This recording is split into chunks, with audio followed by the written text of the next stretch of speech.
Welcome, ladies and gentlemen, to the Soul Seekers podcast, where we believe that hunting has the power to transform lives through primal adventure as we share our mission of mentorship is conservation.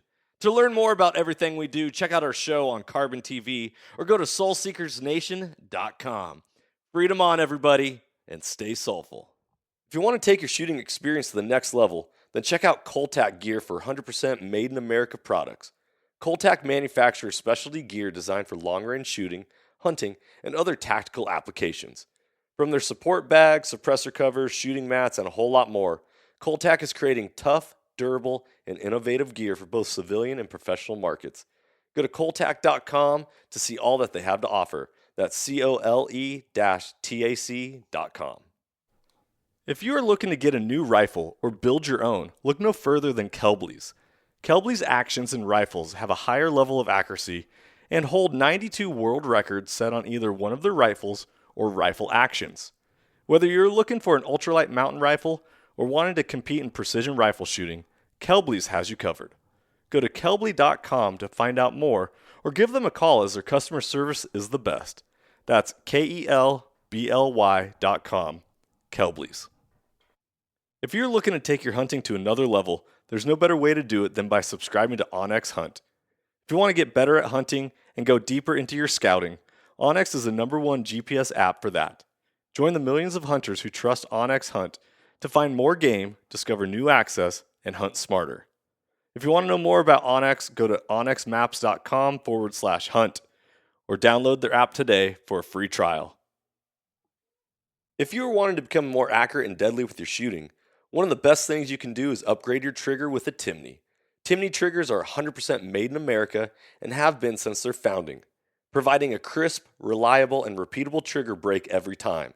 I'll be shooting Timney triggers in my guns this year, and I hope you'll join me in shooting the world's finest trigger. Go to timneytriggers.com to get yours today. Ladies and gentlemen, welcome back to another episode of the Soul Seekers podcast. I'm your host, Johnny Mack, and today we're going to be talking about a little education on what happens when we have issues with firearms, with ammunition, with travel, law enforcement, or any of that. We have Mike Darter from CCW Safe on to talk all about what they are doing. We are recording live here at SHOT Show from the Huxworks Safety Company booth, and really excited to have Mike on as a guest. Growing up, I was not ever taught firearm safety. I learned everything through a Daisy BB gun and went from shooting unsafely in my backyard to all of a sudden being like, oh man, there's a whole world of gun safety that I got to be aware of. And then what happens if I ever shoot a gun in self-defense or anyway. So this has been traditionally a hunting podcast, but when it comes to education extends beyond the classroom, beyond the outdoors, and goes into real world situations. So Mike's going to be talking a little bit about his story. He's a former police officer and just his passion for supporting people and helping people on their journeys, because life is a wild ride at times. So without further ado, man of the hour, Mike, how you doing, brother? I'm good, man. Thanks for having me. It's a pleasure to be here. Oh, it's great to have you. Yeah. It was really fun. I'm sorry I missed you yesterday at range day. Got to meet your co-workers or your fellow Stan and your colleagues. We went out to Prairie Fire, and with the moon dust and 30-mile-an-hour winds out there, by the time we got done out there, we'd had enough. So sorry we didn't make it over there, but no worries. A good day. Yeah. So it is day one of SHOT Show. Yeah. We are here. The buzz of the industry is awesome, and at the same time, you never know what this world's gonna take and lead us to. What's your history on firearms, and why did CCW Safe come into existence, and take us through that? So my background, I was in law enforcement for 20 years. I was a police officer at Oklahoma City for 10 years. I was 10 years contractor with the Dallas ATF. Covered North Texas and Oklahoma, ran a violent crimes program, really focusing on gangs, and that was what I did in Oklahoma City for the majority of my time. So the majority of my career was in gangs. I didn't have a whole lot of, I grew up hunting. My brothers, I was the youngest of six. Okay. So I grew up around guns, more hunting. And so when I went into law enforcement, I didn't have a lot of experience with pistols, and it's I think it was good for me in that regard that I didn't have a lot of bad habits. Yes. So Yeah. when I got trained, it was maybe a little easier on them training me. But Yeah. so I I loved my career in law enforcement. While I was at Oklahoma City, I was on an entry team at that time. I think I ran probably 400, probably over 400 entries when I was on that team. And, you run that many entries, your time comes. And I was involved in a shooting and ended up killing 2 guys, got sued in federal court. I was immediately cleared criminally, and 2 years later, right before statute of limitations run up, of course, you get served. So I got sued civilly. Went through about a 1.5-year lawsuit there, and luckily I was a member of the Fraternal Order of Police, so they covered everything. The stress level was way low. Yeah. I didn't have to find attorneys. I didn't have to, find experts and investigators to come in and work on the case. So we won that case pretty quickly. When it went to summary judgment, it got kicked out. So, but when I left law enforcement, 12 years later, I realized, I don't have the FOP behind me now. I'm not. So, and I had 3 daughters that were very young. Yeah. They were with me a lot. I was in Walmart one day and ran into a guy that I had put in prison, and I don't think he recognized me, but I recognized him, and it really got to a point where I was like, man, I need something to protect myself. And my stepbrother, Kyle Sweet, who's our general counsel, we grew up together, and I called him and said, hey, man, I need something for protection. We had both kind of accumulated, a little bit of wealth, enough that we would probably be a target. And he looked and he called me 3 days later. He said, man, there's nothing out there that's going to give us the same level of comfort as what we had as police officers. So we created CCW Safe, and, it took us about a year, a little longer, to build the infrastructure. And, today I think the biggest thing, the difference with us is our critical response. We're built more like what we had as officer-involved shootings. Okay. We have a critical response team. Don West, who is the top defense attorney in the country with 40 years of experience, he came on pretty quickly, immediately after we started. So we have him. He's our national trial counsel. Now we have Jennifer Chance. She's our national trial counsel. So we have somebody, if our members get involved in a shooting, or even a lot of times it could be, a brandishing case, other cases, going through. Yeah, it's not always just shooting. Like it's not always a shooting. I've heard one of the cases that you guys have come to the rescue as of late is like traveling out of the country and finding a random round, ammo in your pack or in your. Yeah, TSA things we get a lot of calls on. Our services are for legitimate, self-defense incidents. And so, yeah, I mean, a lot of them, really the most common is brandishing cases where somebody's approaching you, there's a road rage deal, they cut you off, they jump out of the car, they're coming out banging on your window. And, some of our members, that's obviously they're feeling threatened then. Right. And so they may show their weapon. Show a weapon or move back, and they even just see it, not even showing it. And, of course, that's one of the biggest things we tell our members. If anything happens, call police immediately, because a lot of times they don't call. The guy leaves and gets in his car and goes, and they think, okay, it's over. Well, bad guy goes, he's going to go call and call it in. And that's what happens, the majority of the time. So we, in those cases, we get them an attorney. Those cases, we don't really have a critical response, that goes out to them because it's not a shooting. But we take care of those people, and those cases are usually kicked out or dismissed pretty quickly. Yeah.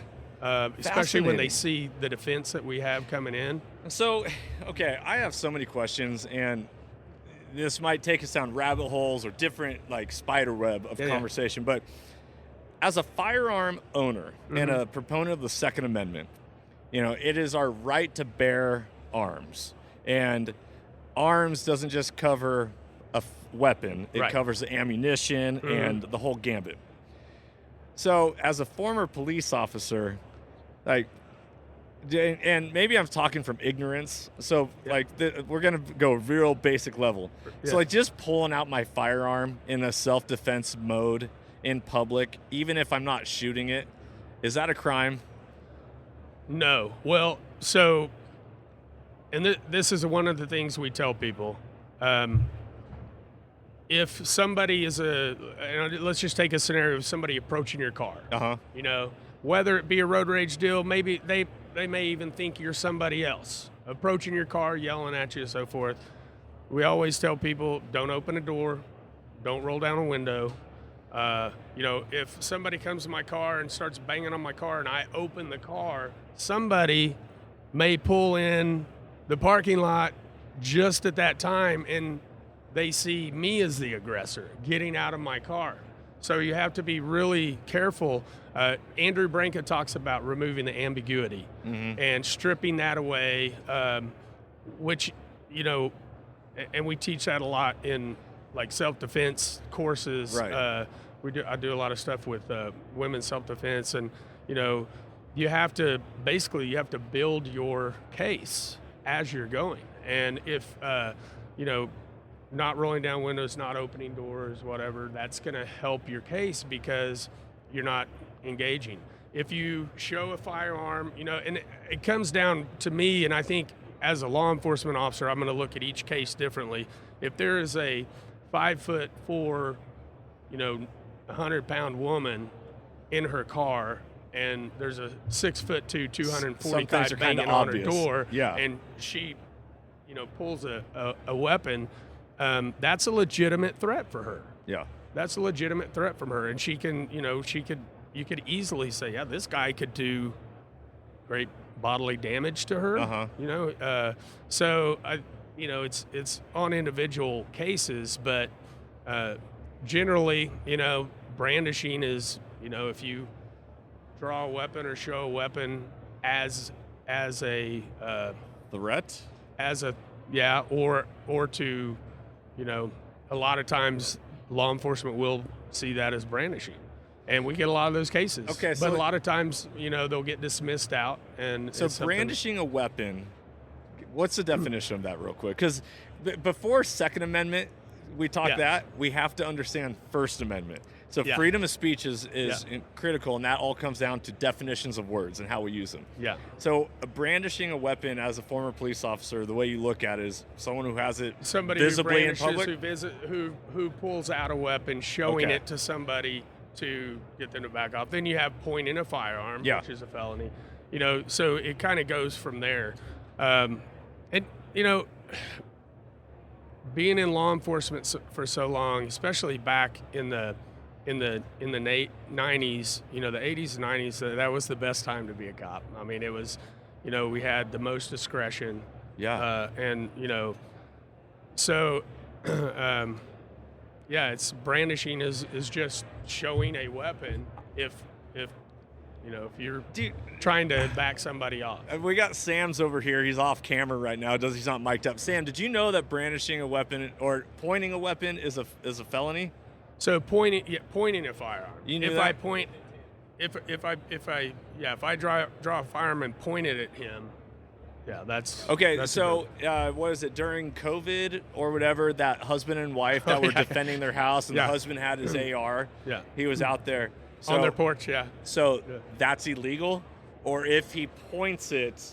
See, this is where, this is the blurriness of how self-defense works. Yeah, and that's one thing I think that, law enforcement needs to have that discretion to be able to, they're out there making the calls, and they need to be able to have the discretion to kind of see the whole picture. And sometimes you get that, and sometimes you don't. And it's just, it depends on what jurisdiction you're in. Because they ended up going to court, but then that case got dropped.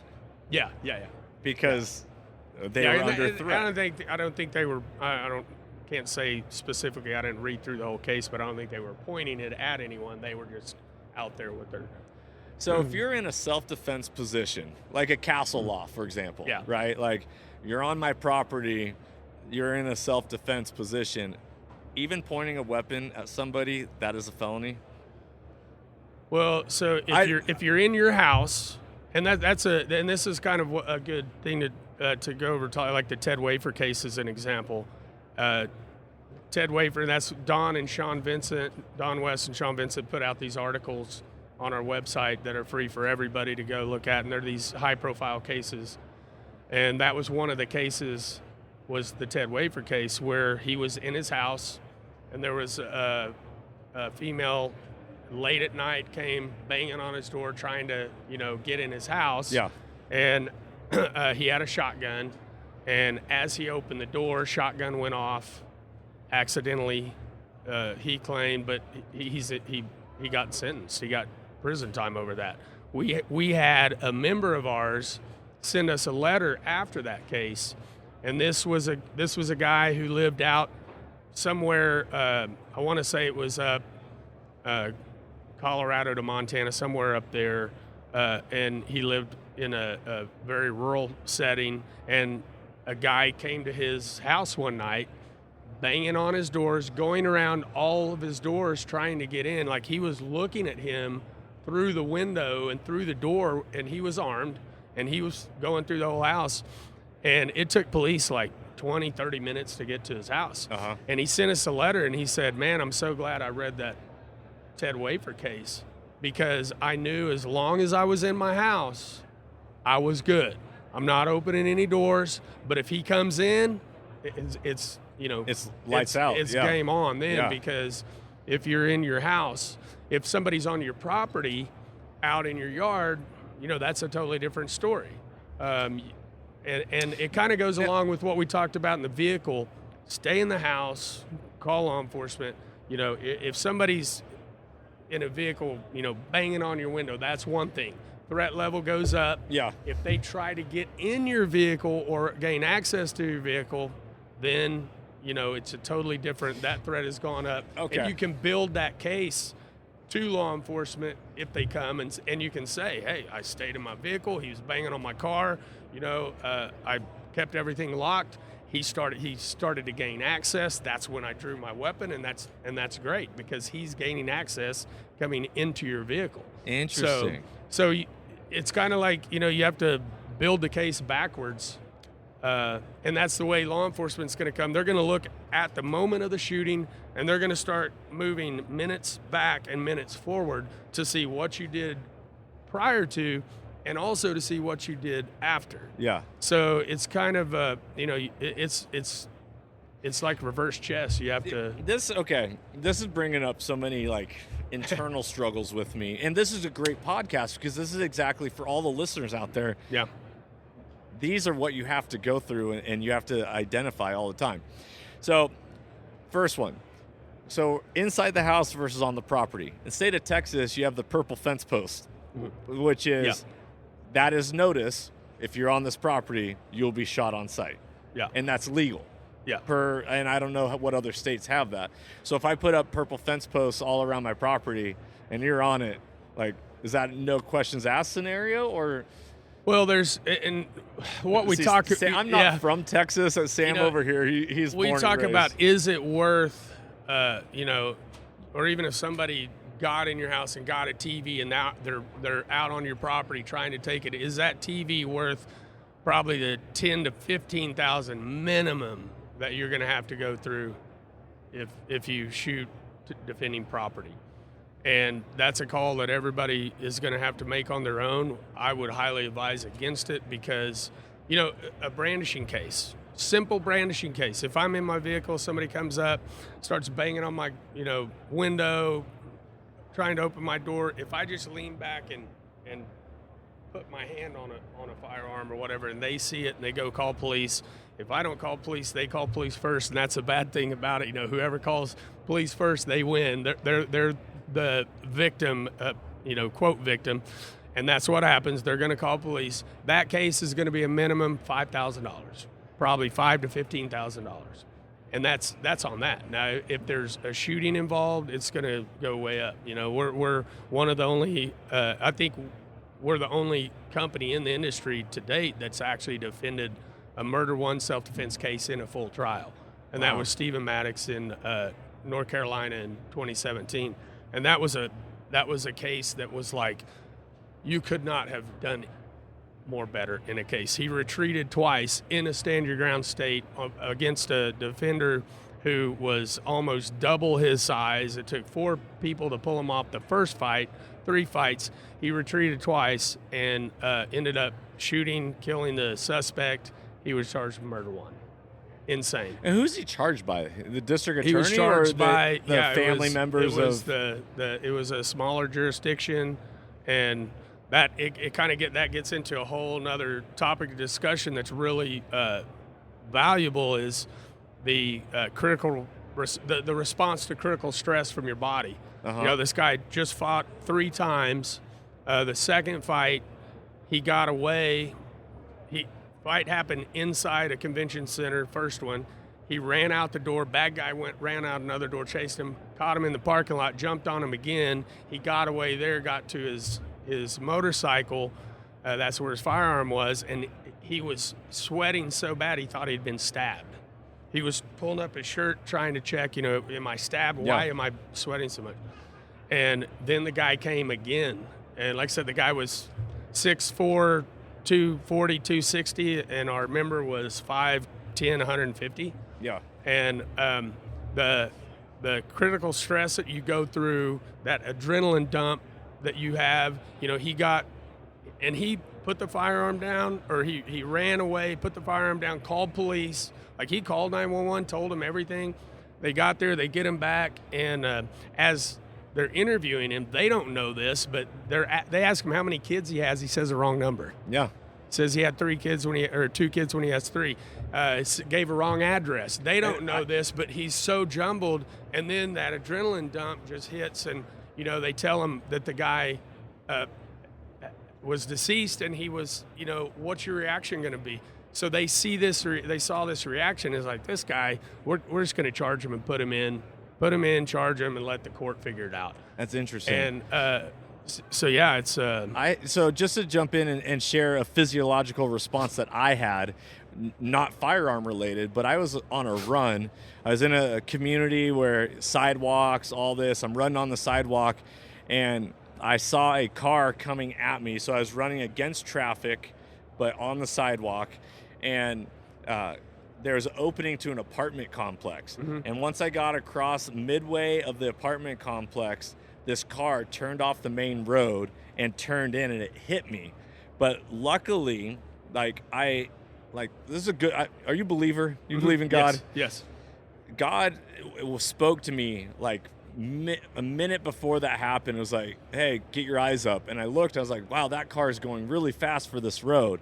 Keep your eyes on it. And I got to the crossing, and I was watching this car the entire time, and it turned, and I jumped, and it hit me in my legs. And I did a handstand on the car, and it came to a complete stop, and I landed on my feet. And wow. I was like, I was so shook, physiologically, like mentally. I thought the car was red. It turned out the car was black. Yeah. And I finished my run. I went on a 4-mile run, and on that run, all of a sudden it hit me like, holy crap, I just got hit by a car. Mm-hmm. I know I was able to run after this, but that doesn't mean I'm okay. Right. And so I want to bring that up, as that was just a scenario of that. I can only imagine where you're being attacked or you're retreating, mm-hmm. and that story that you talked about, how he's misnumbering the kids, or where you live, or not showing quote unquote remorse for that. Yeah. Because your body, your brain goes into some different other dimension. Yes. And it's hard to recall these things. It is. And that's one of the biggest things we say. You don't want to be adversarial to police, but you don't want to give a full, account right then. And less is more. Yeah, less is more. And it's in my shooting, I had tunnel vision, I had auditory exclusion, I was sitting on my couch 8 hours later trying to figure, like, what just happened, trying to piece everything together. And so it's going to take, and that's why law enforcement has, 2 sleep cycles, 24-hour cycle, whatever, to let their officers, get those pieces back. And you have this memory distortion, and you don't recall things. You don't know how many times you fired. You don't know colors. You don't hear things. And so, as human beings, I think we want to justify our actions. Yeah. And if we don't know what we did, we fill that in. And so it's not a good time to be trying to fill that in of what you think you did, because you don't know what you did. So, being able to tell law enforcement, hey, look, I would love to cooperate, and I will cooperate fully, but I'm not in a good place right now. You brought up, that when you got hit by that vehicle, you weren't right. Some departments, and I think NYPD, if you're involved in a shooting, you should probably be taken immediately to the hospital to do a full physical check to make sure that your heart's good, that everything is good. Because, a lot of officers are, it's hard to stay, in good shape when you're in a patrol car 10 hours a day. And so that should be, I would, if I was involved in a shooting, I'm like, hey, I need to go to the hospital. I need to get checked out. I don't have any visual injuries, but I'm not right. Yeah. I'm not at a good place right now to go through this. I'll be happy to help you. And you can give basic information, because if there's that thought process of, I'll just give them, your name and social, that's it. Well, that's going to get you put immediately in the back of a scout car. It's like, okay. So, you want to be as helpful as you can, non-adversarial, but you don't want to give a full, account. And that's, the body-mind does some crazy things. I'm not feeling very comfortable hearing all these things as somebody who carries a firearm. Yeah. It feels like if you're already choosing to carry a firearm, you're already choosing to have to defend yourself in a court of law. Oh, yeah. Yeah. And then I think that's often forgot. Yeah. Right? Like, oh, I love shooting. I love target shooting. I love hunting. I love whatever. But the minute that you opt into that firearm is the minute that a bigger picture that's not taught in public education. It's not taught in any of these platforms. Well, and I will tell you this, we have had a lot of experiences where it's been great.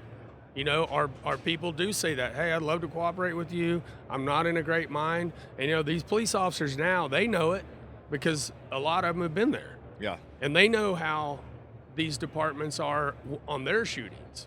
So we have had a lot of cases where it's been great, We've had cases where there has been shootings and there has been a death, and we've got, we've had boots on the ground the next morning, and by the following day or two, we have everything worked out and there's no charges filed, nothing. And we have a lot of those cases. There are some cases that press, like Stephen's case, but I would say they're more in the rarity they're more rare than cases we have that, things work out. Yeah. Because if it's a legitimate good case, So let's use, for example, a high notoriety case, okay. which I just got to meet Kyle Rittenhouse. Oh, yeah. He actually moved down to the DFW area and is working out of, actually Weatherford has an office. When CCW saw that case, and obviously you're not reading through it, you're just kind of observing it through the news or whatever, were you guys already thinking about how that applies to your company and your defense? And well, it was a legitimate self-defense incident, so it would have been covered for sure. And there's a lot of these cases, that come up that are so. There's things. Another one was the guy, with the kid that kept coming up to him with the phone and he shot him in the mall. There's a lot of these cases that have these things in them that are really kind of weird things. Yeah. But it doesn't take away that they have the right to that defense. And if you have the right to go to go to court on a self-defense standing, then our job's done. We're there. Yeah. I mean, we can't back out at that point. Do you guys? How often do knife incidents happen? Do what? Knife. Yes. We've had a few. Do you guys? And we do cover weapons. We cover Okay. weapons of opportunity. I mean, we don't cover. It's not just firearms that we cover. If it's a tire tool, or as Stan Campbell says, a cement, a squirrel in your garden. Yeah. I mean, we cover those too. If it's self-defense. It's self-defense. Yeah. And so yeah, it's and there's a lot of cases but they have to be worked through in court, and that's the place to work through them. And we get the best defense we can, and our view is we're going to get the best we can up front as quick as we can, because we want them to know how serious we are about this, and that how strong this fight's going to be. Yeah. When you were on trial for your shooting, obviously you had the shield of being a police officer, a public servant. Have you gone through the process of, like, what if you weren't a police officer, and how that case would have gone? How do I say this? Because I don't want to misspeak or downplay anything. Yeah.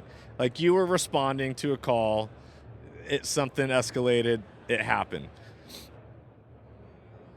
Would you have responded in the same manner as a private citizen in regards to your reaction to how it all went down? Well, that's a big question. That was a little different because I was on entry team, so I wouldn't have been there in the first place. That's right. But I know where you're going, and I'll try to answer it. I think if I'm put in a position to where I have to act in the defense of myself, my family, or someone else, I've seen. So I guess I can tell you this: some of the cases we've worked, I can see how easily that would be for me to be put in that situation.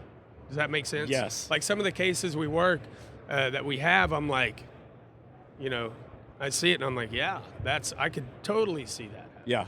I could totally see, so I think the one thing, of course, having this company and having the ability to defend as many cases as we have, I think a lot differently than I used to. As far as now, I think, okay, if anything happens, I'm going to have to really build that case up. I'm going to have to be able to articulate every step that I did.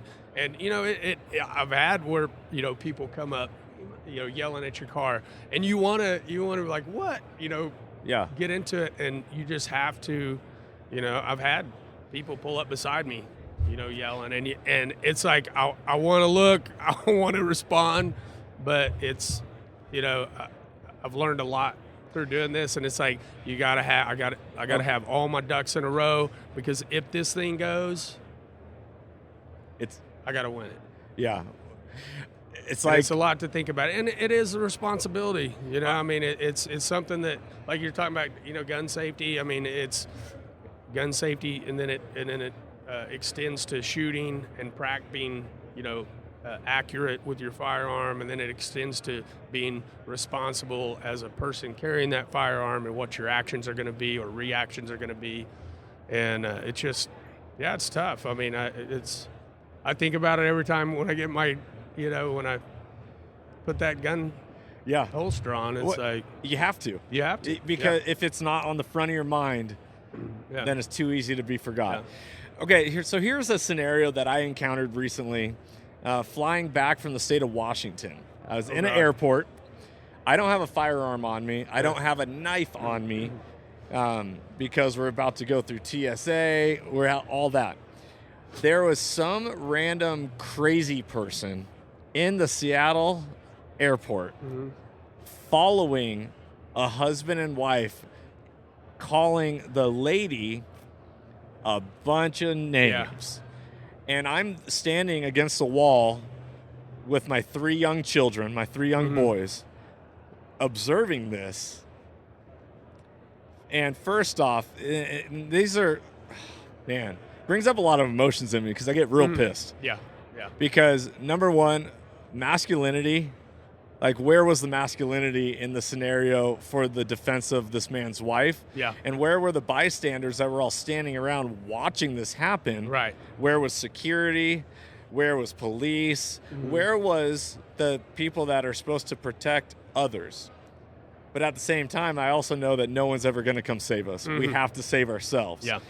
So as a man who wants to be a protector, number one, my priority was to my children in that moment. Yeah. Back was against the wall, keeping a distance from this person. But everything inside of me wanted to go up and get in that guy's face and get him away from these people. Yeah. And no one stepped in. Finally, some lady from the Alaska Airlines counter, like someone who wasn't going to do anything physically, stepped in, and he started yelling at her. And I went to like the gun check-in counter, and I was like, hey, you need to call the police right now. Yeah. And he goes, I don't know who to call. In a scenario like that, obviously it's not gun related. Yeah. But when you're standing up for justice versus self-defense, Yeah. where's that line in you doing the right thing versus you being held criminally liable? Yeah. Because that's one of the things that I can't stand about the way this country's gone. Yeah. Is that where's the testosterone of goodness? Yeah. Right? I'm not talking egotistical. Right. I'm talking about the defense of, no, this will not stand. What's right and wrong? Yes. Yeah. Right and wrong is totally, and I hope things are going to change now quickly. But yeah, right and wrong and good and evil, I see that every day, and that's one of the biggest things that's on my mind most of the time is like we're in this world where everything is upside down. Yes. And it's frustrating, and it's and it's hard to deal with, and in law enforcement it's easier because you have this use of force continuum, and actually Stan and I I don't know, it's been several years ago, but we created kind of a use of force continuum for citizens, and we put it on our website. But, law enforcement can only escalate one step above what the suspect escalates. Right. And, that's that really, in my mind, that should be the same for anybody. I can if you escalate on me, I can escalate, but with citizens, it's looked at differently in the court of law. And so, yeah, it's a tough, and you see, we see these videos all the time of these things happening, and people are just standing there videoing with a cell phone, which there is a place for that, for somebody to document for police, like, hey, here's what happened. But there's also a place for people to step in and say, this is not right. Yeah. And it's just, something, and especially, if you're with your family or kids or young kids, you're not only have the responsibility of their safety, but you also have the responsibility to kind of show them what needs to be done. And that was one of my things is like, I want to raise little warriors that stand for truth and justice and, all the fruits of the Spirit. Yeah. And it was like, guys, I'm not stepping in because you're my priority. Yeah. Yeah. At the same time, you do not. This is not right. This is not right. Yeah. Yeah. Yeah. And it's a hard call, especially when you have, I'm starting a new project or new company with my daughter. My oldest daughter's 23. She just graduated from OU, and we're starting a company, Operation Halo, and it's online video safety training courses for young women 13 to 24. And there's so many, especially girls out there that either don't have dads or their dads, don't know how to navigate through violence and so forth. So it's tough. And that's something that, everybody is going to have to make their own call on that. Getting involved in something that is somebody else that, especially if you don't know them, but that doesn't make it any more less of a reason, to do so. The problem is, I see, and here's the biggest problem, even going back to Kyle Rittenhouse and some of these other cases, the biggest problem is the failure of these places, Seattle. Yeah. The failure of having what I would say correct law enforcement. The failure to take care of their citizens, the failure, and I'm not saying that I'm relying on the government to take care of me, but police are there for a reason. Yes. And I think we need to get back to that reason, and I hope that now that,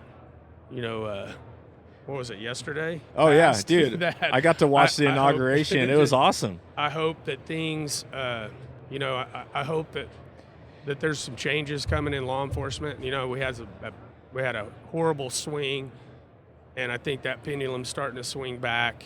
And but that's the thing, Daniel Penny, the failure on the system that they have. Why do they not have officers in the subway? Great question. Why do they not have that? Everything happens on the subway. How many people have been pushed in front of trains? How many people have been killed, set on fire? Yeah. Why do we not have people down there when you're having such strict gun laws that, you can't protect yourself? Okay. Well, then how do I protect myself? What are you going to do? Yeah. That's a failure of the system. Same thing with when all the riots were going on. It was a failure to not take care of those problems. Yeah. And I know, being in law enforcement, that's why I say back in the 80s and 90s were a great time, man. I mean, we could do our job. Yeah. So, it's really interesting. We live, I view the world, I'm a very black and white human being, but this world is shades of gray. Oh, yeah. And like you were talking about earlier in the self-defense, it's like, how good of a case can you build of defense for yourself after you've already had to go through defending yourself? Mm-hmm. And you're talking about, without saying it, politics. Mm-hmm. And this is one of the saddest things so I teach social studies. I'm a school teacher by trade. Awesome. Was a PE football coach for longest time, lived in the state of Washington, relocated my family for a better life and for freedom from the state of Washington to Texas. And so that's how I landed down there. And what I've realized is, number one, the education system is doing everyone a disservice. Yep. They're not teaching what you need to taught. It's not about, do you know this date? Do you know this name? Do you know, it is about what are the skills and the knowledge you need to know in order to operate within this world, this society, and to also improve it. Yeah. So, firearm safety, laws of how to defend yourself and what happens when you do. Why is that not taught? Mm-hmm. Right? Why is I'm a social studies teacher, so yes, there are outliers, and every state has it done a little differently. But I can tell you that education is more of a liberal field, right? You have more liberal-minded people in education, and yet when it comes to politics, money, religion, politics are the three foundations of identify how we operate in this world, what drives us, what motivates us, how we interact with everything. And yet we're not supposed to talk about it. Yeah. We're not supposed to talk about our beliefs and how we stand and how we think. I thought that's how you sharpen yourself. Yeah. You sharpen yourself by, putting your idea against somebody else's and then coming to a conclusion or being like, you know what, I really like your perspective. I really like your opinion. I like what you have to say. Thank you for educating me, rather than getting all defensive and, oh, my feelings are hurt, or my ego is too big. I can't, be open to other perspectives. And this is where it all falls down on the lack of public education, of true education, but it really comes down to the household. And I'm reading a book right now. It's over here because I'm preparing for a seminar that I'm giving of how to talk about hunting. How to talk what? How to talk about hunting. Oh, yeah. Because hunting is the best thing ever. Yeah. And everybody needs to experience it, whether they do it or not, regardless. Yeah. But everyone needs to be pro-hunting. Yeah. Because what it is pro-self-reliance. Yeah. It's the ability to take care of yourself. Yeah. Just like no one's going to come save you when it comes to a self-defense scenario. Right. You got to be able to save yourself, defend yourself. Well, in that book, it says 68% of hunters were taught how to hunt from their father. And if you look at society as a whole, it's a breakdown of the family system. Yeah.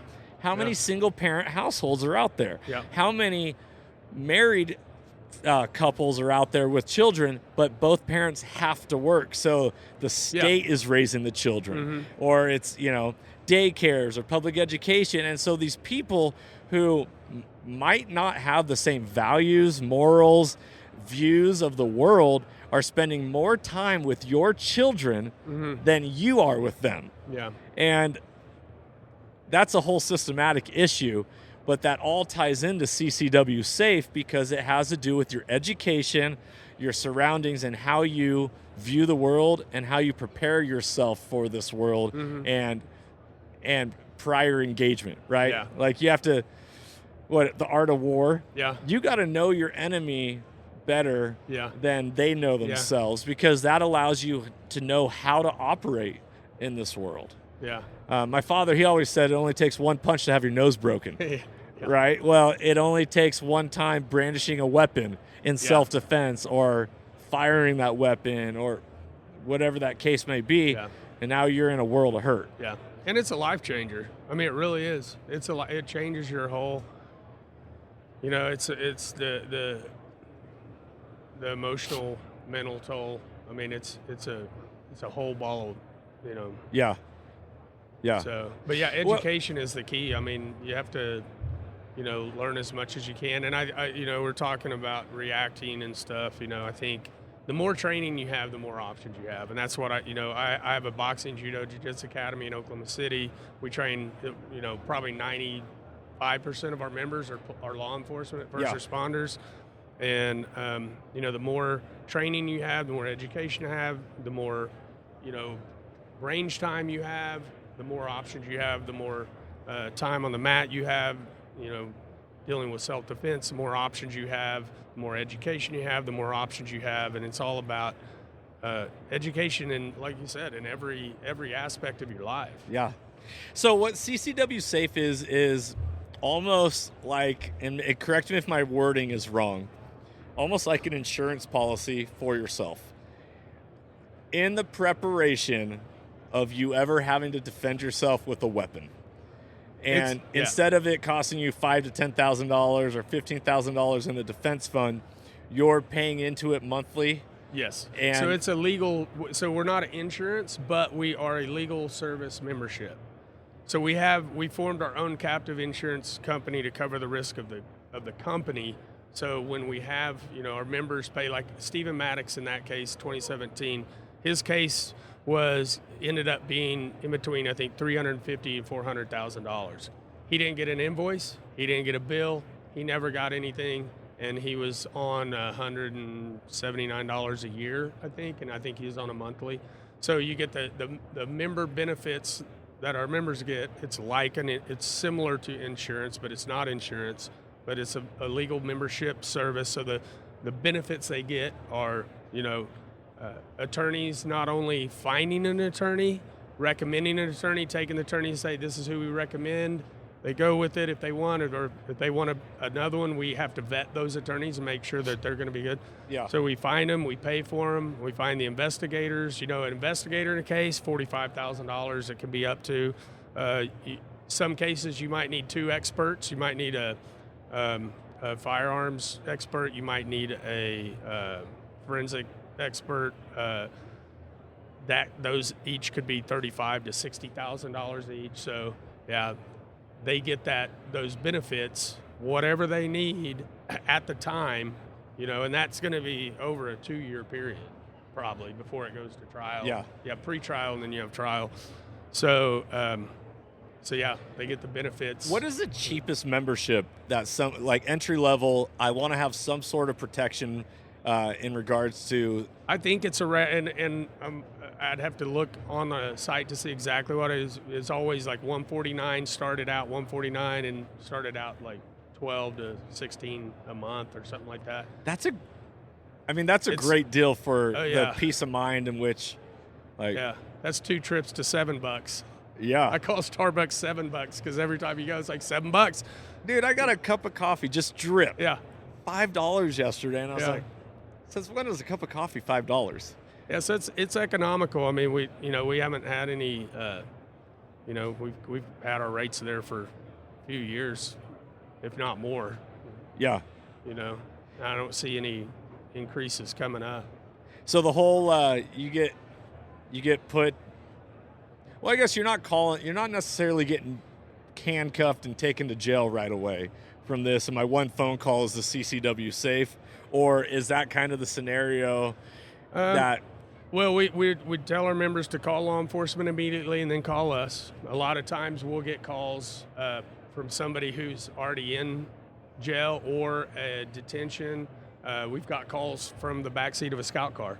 Yeah. And all of our calls go directly to an attorney, Jennifer Chance and Don West. They take that first call, so everything's protected there. Yeah. It goes to a call center. The call center has a script, and they tell them don't talk about anything. All they have to say is an emergency. And like I said, usually within 24, if it's a shooting or if it's a case where yes, we need to be there, we have boots on the ground. Within 24 hours, we'll have an investigator. We'll have a seasoned retired homicide detective. We've got several on board.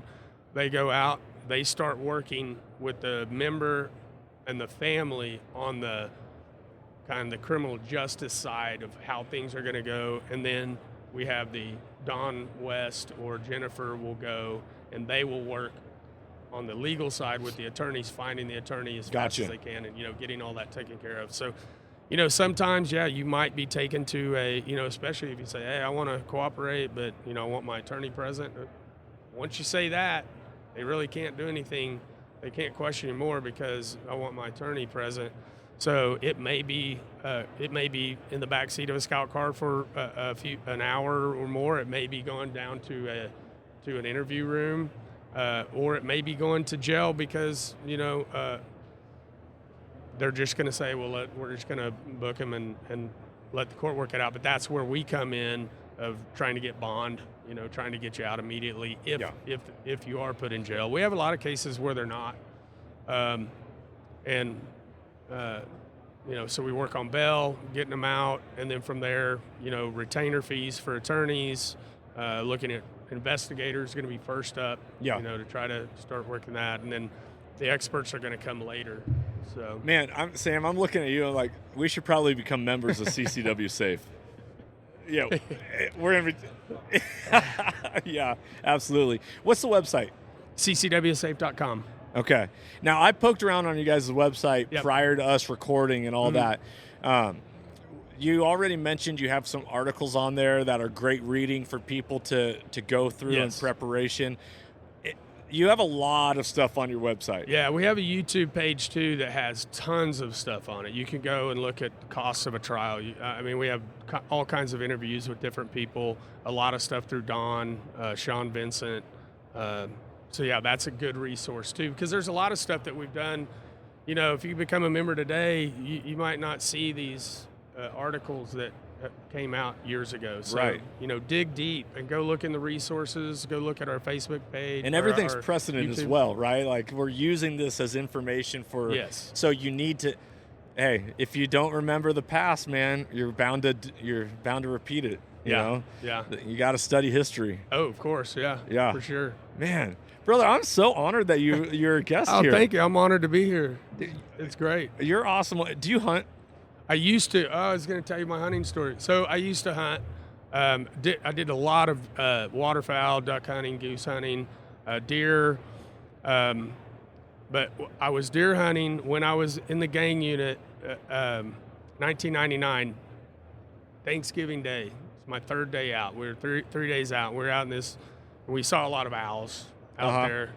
I was sitting in a tree the last day. I get in, and I'm sitting in the tree, not even in a tree stand. There was this tree that just had this perfect seat. I got in super early, it's pitch black. We were right on the Canadian River, and this deer starts blowing like 30 yards from me, and I'm like, man, it's like right here somewhere, but it's so dark I can't see. And I'm kind of trying to get an idea of where it was at. I think it was on the other side of the river. And as I turned my head, an owl ripped my left eye out. No, Are you serious? Its talons pierced my eye, tried to rip it out. So this is a prosthetic shell. And so it was wild. And that was one of those critical stress things where you don't know what the hell just happened.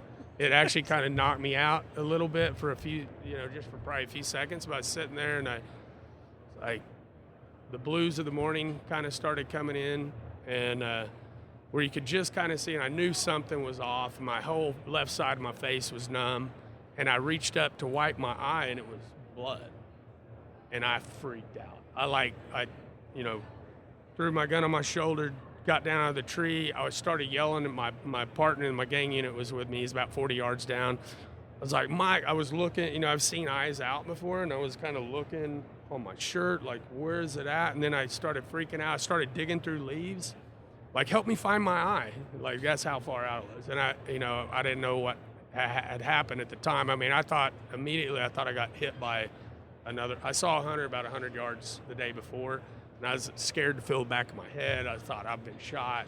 And then I thought there was an alien predator out in the trees. I was just freaking out. But yeah, so after that, I lost my left eye vision. I still have the eye, but this is a prosthetic shell that kind of protects it. But yeah, the surgeons could tell. They said there were 2 punctures, and they could see where it tried to pull out. So it shredded my iris, and I duck hunted a little bit after that, but after that, I kind of just, I still believe in hunting. I think people need to know where the protein comes from. I think that's huge. I think it's good for conservation. I actually do wildlife photography. Now I lead tours all over the world on cool. apex predators. I do. So you shoot animals just with the camera, with a different trigger. But yeah, I do polar bear, grizzly bear. I've done orcas, great whites underwater, whales. But I lead tours kind of all over the world, and it's a touchy subject with a lot of people because they don't understand. They don't understand hunting, and they don't understand where the protein's coming from. I eat a lot of elk and bison. Unfortunately, I have to buy it. Yeah. I'd love to go elk hunting sometime, but it's. I went duck hunting one time, and after my eye happened, and I was walking out, and I slid and had my waders on and slid, and a little branch almost hit my good eye. And at that point, I was like, you know what? I think I need to be careful. So, but yeah, I've thought about pulling out the waders and getting back out. I used to love duck hunting on a day when you just have sleet coming in and those worst days. But well, if you ever feel like getting back on the saddle, give us a call. I think one of the things I'd like to do with Operation Halo eventually, we have 20 courses that are coming out over the next 2 years. Everything from toxic relationships, situational awareness, defensive driving that are written by, like an OHP troopers writing the defensive driving and vehicle safety. We have all these courses writing, and my daughter's the one delivering to these young girls. But eventually, we want to do firearms, and eventually I'd love to do a course where we take young girls out hunting and take them out and show, what it is and what it's like. And that would probably be down the road. But, yeah, I definitely would like to. So when that time comes, I'll reach back out to you. I appreciate that. That. Well, brother, thank you so much for coming on, sharing your having story, me. your passion. You already you made an impact on Sam and I already. Where it's like, okay, we gotta get a membership going. Listeners, don't just take life for granted. Be situational aware about what's going on. If you're a firearm owner, understand what goes along with that. And so much more. Study, learn, be diligent in life and everything that you're going with. And go check out ccwsafe.com. Go browse their website, read those articles, see how they can support you, because that sounds like for the price of a cup of coffee nowadays, like you might as well have someone in something come to your defense. I'd like to say what you just said is super important. I love the way you said that. And on top of that, life is amazing. It's precious. And the one thing I tell my daughters, don't let people draw you in to something to try to get a reaction. Because it is. You have to take every moment of it. Yeah. And so often, and this could be a podcast all to itself, but knowing the difference of reacting versus responding. Yes. And we always need to be responding, not reacting. Yes, and it's hard. As a father, I'm a single father. I got 3 girls that I've raised for the last 4 years. It's tough. Yeah. It's tough not reacting. Yeah. And so. Got to keep a level head at all times. That's tough. Yeah. Guys, thanks so much for tuning in this episode of the podcast. If you liked it, give it a thumbs up, subscribe, leave a comment, review. All that always helps the show and helps us share our mission of mentorship is conservation. Remember that hunting has the power to transform lives through primal adventure, and that you can never outgive good. For Johnny Mack, live from the Huxworks Safety Company booth, and Mike Darter of CCW Safe, be blessed, freedom on, be of good cheer, know that life is happening for you, it's not happening to you, no victims here. Be blessed, everybody, and stay soulful. If you enjoyed today's podcast and want to support the show, you can always like, share, subscribe, and leave a rating, as it helps us share our mission of mentorship is conservation. Thank you so much for tuning in and being a part of Soul Seekers Nation as we transform lives through primal adventure.